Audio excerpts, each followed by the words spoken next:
आज तेज मुकाबला का हिस्सा बन रहे आरपी सिंह, प्रवक्ता बीजेपी, रिटायर्ड विंग कमांडर अनुमाचार्य, प्रवक्ता कांग्रेस, और साथ ही साथ रिटायर्ड लेफ्टिनेंट जनरल के अग्रवाल, डिफेंस एक्सपर्ट हैं। इन तीनों से आज बात करेंगे और समझने की कोशिश करेंगे कि हालात कितने गंभीर हैं देश की सरहद पर, और हम यहां अपनी अपनी राजनीति में उलझे हुए हैं। लड़ाइयां एक अंदर की बैटल छेड़ रखी है। आरपी जी, सबसे पहला सवाल आप ही से बनता है कि राष्ट्रीय सुरक्षा के सवाल पर यह सियासत क्यों हो रही है? देखिए, सियासत कौन कर रहा है? हम तो देश की लड़ाई लड़ रहे हैं। देश की सेना देश की लड़ाई लड़ रही है। सरकार सेना के पीछे खड़ी है और लगातार चाइना को जवाब दे रही है। परंतु अफसोस है कि चाइना के बिहाफ पर यहाँ पर कुछ लोग प्रश्न उठाते हैं। कभी यही वो लोग हैं जो पाकिस्तान के बिहाफ पर यहाँ प्रश्न उठाते थे। ये वही लोग हैं जो कहते थे कि जब हमने सर्जिकल स्ट्राइक करी, चाहे यहाँ पुलवामा हुआ, तो ये कहते थे ये मोदी जी और इमरान खान के बीच में एक मिली भगत है। आज वही लोग प्रश्न उठाते हैं अलग अलग प्रकार के। अभी जो लास्ट घटना जिसकी लेकर चर्चा सारी चल रही है, उसमें भारत की सेना ने उनको रोका, मुंह तोड़ जवाब दिया। और आप जो लोग यहाँ पे रक्षा विषय के बैठे बता देंगे आपको कि आप किसी हिल टॉप को अगर कब्जा करो, कारगिल की लड़ाई का सारा युद्ध इसी बात पे था। अगर आप किसी ऊंचाई को कब्जा कर लें तो आपका लाभ होता है। वही भारत की सेना ने किया और उसके कारण से चाइना छटपटा रहा है या कांग्रेस छटपटा रही है। दिक्कत है कि जब चाइना छटपटाता है वो कांग्रेस यहाँ छटपटाती है, और ये वही भाषा बोलती है जो इनको बोला जाता है बोलने के लिए। ठीक है, बहुत गंभीर बात कह रहे हैं आप। एक बार अनुमा जी से जवाब इसका ले लेते हैं। आपने कहा चीन के बिहाफ पर वो बात कर रहे हैं, ये समझ लेते हैं उनसे कि वो कर भी रहे हैं, या आपका ये इल्जाम किस आधार पर है? अनुमा, मेरा ये कहना है कि जो सेना जो कर रही है वो अपनी तरफ है, और वो सेना जो कर रही है वो सामरिक रूप से बहुत अच्छा काम कर रही है, पोजीशन ऑफ स्ट्रेंथ पर जा रही है। लेकिन एक ऐसा मुझे कोई मुद्दा बताइए, कोई ऐसा समय बताइए जब विपक्ष को बुला के उस सर्वदलीय बैठक, एक बार वन टाइम बैठक को छोड़ दीजिए, और उसमें ज्यादातर एकालाप था, मोनोलॉग था। क्या करे विपक्ष?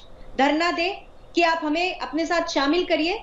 ये जो देश है बहुत सारी ईंटों से मिलके बना है। आप अपना मकान अलग कर लूंगा और बाकी आप लोग अलग जाइए, ऐसे क्यों कर रहे हैं भाई? विपक्ष को बुलाया कब गया है? वो मांगने पर एक सर्वदलीय बैठक हुई।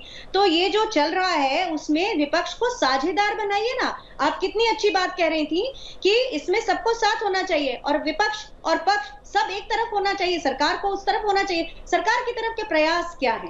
प्रयास नहीं है ना। कांग्रेस तो लगातार सेना का समर्थन करती है, देश का समर्थन करती है, और बार बार आवाज उठा रही है। ये जो इतने सवाल होते हैं किस लिए है? कि आप मिलकर बातचीत करिए।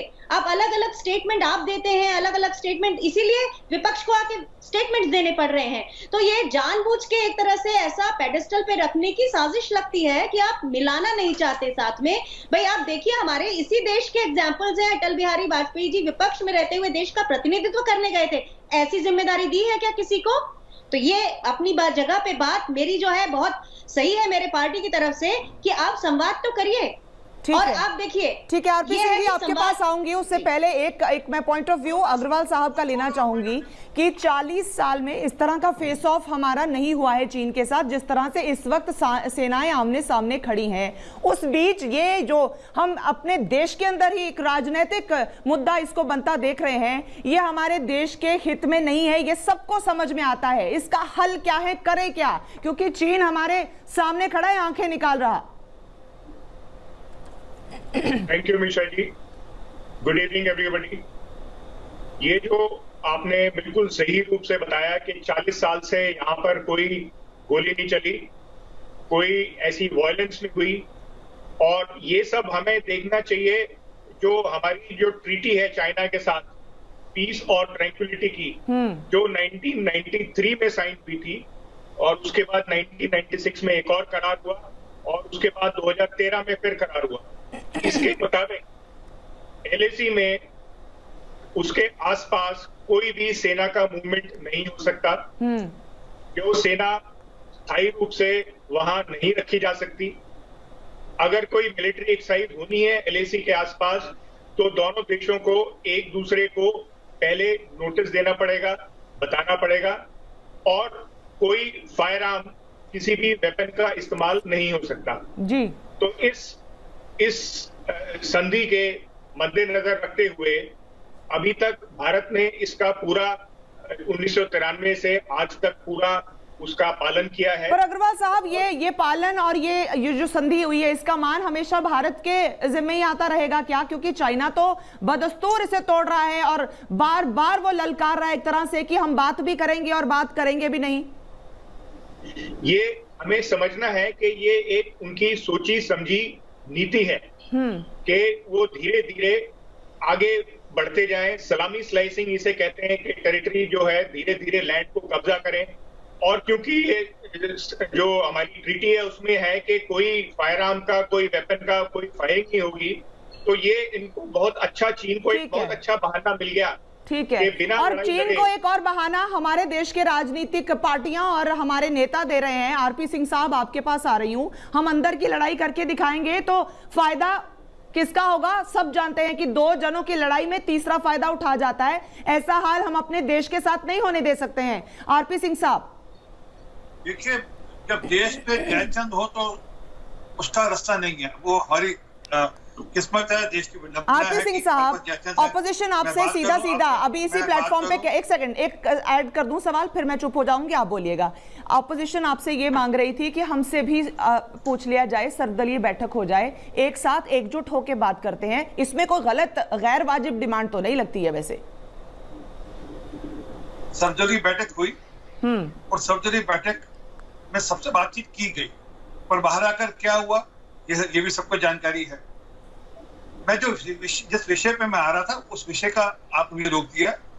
आज तक ये नहीं बता पाए कि जो इन्होंने करारनामा कांग्रेस पार्टी ऑफ इंडिया और कम्युनिस्ट पार्टी ऑफ इंडिया ने किया है, वो करारनामे का खुलासा नहीं हुआ। राजीव गांधी फाउंडेशन में किस नाते से चाइना की सरकार पैसे यहाँ पे देती रही, उस बात का आज तक खुलासा नहीं हुआ। जो पार्टी पेड हो, जो पेरोल पे हो, कम्युनिस्ट पार्टी ऑफ चाइना पे, और कम्युनिस्ट पार्टी ऑफ चाइना मतलब सरकार वहां की, और जो उनके साथ करारनामे साइन करें, तो बड़ा स्पष्ट है कि उनकी मंशाएं क्या है। उनकी मंशाएं देश हित में तो नहीं हो सकती। अगर मैं आपसे कुछ पैसे लूंगा तो मैं आपके अंतर दबाव में भी आऊंगा। और अगली बात, हम तो सबको ऑन बोर्ड लेकर चल ही रहे हैं। हम कब मना करें? अभी पार्लियामेंट होगा, अभी पार्लियामेंट होगा, सब छूट होगी, पूछे पार्लियामेंट में बातचीत होगी सबके साथ, परंतु लगातार वो बात कहना जो चाइना को छूट करती है। अभी देश की सेना ने रक्षा विशेषज्ञ बैठे थे, पूछो प्रधानमंत्री नरेंद्र मोदी आंखें लाल कब दिखाएंगे? ये पाकिस्तान, ये चाइना को कैसे सूट करती है? मैं बताता हूँ जी, क्योंकि लाल ही क्यों दिखता है इनको? जो देश की सेना ने अभी 28-29 को किया, वो क्यों नहीं दिखता इनको? जो वहां पर काला टॉप हिल्स पे कब्जा किया, वो क्यों नहीं दिखता इनको? ठीक है, अनुमा का रुख कर लेते हैं। अनुमा, जिस तरह से भारत ने चाइना को खदेड़ा है 29 और 23 की रात को, सेना के शौर्य पर कभी भी सवाल नहीं उठ सकता, और अब तो गर्व और ज्यादा बढ़ गया है, 100% से 200 हो जाता है। तो फिर ऑपोजिशन को आपत्ति क्या है? काम हो रहा है, देश की सेना हमें सुरक्षित रखे हुए है, सरकार काम में लगी हुई है, फिर आपत्ति किस बात पे है? निशा, पहले तो आरपी सिंह साहब ने जो पहले एक बात कही कि राजीव गांधी फाउंडेशन के पैसे और चाइना के साथ, कम्युनिस्ट पार्टी के साथ एग्रीमेंट, तो इसके ऊपर अगर डिबेट करना है तो इसका एक अलग टॉपिक रखेंगे क्या?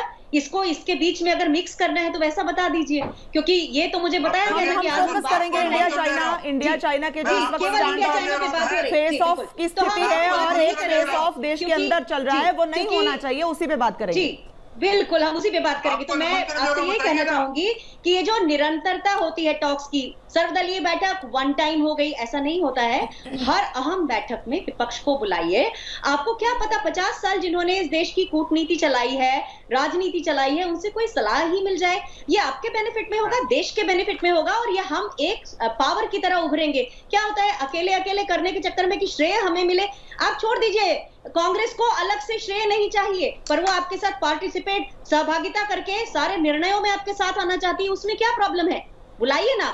मुझे दुख इस बात पे होता है कि अपनी जो अभी सरकार है ना, उसको डिवीजन ऑफ लेबर नहीं आता। एक तरह से मैं इसका क्वालिफाई करूंगी, क्या कह रही हूं मैं, कि जब रक्षा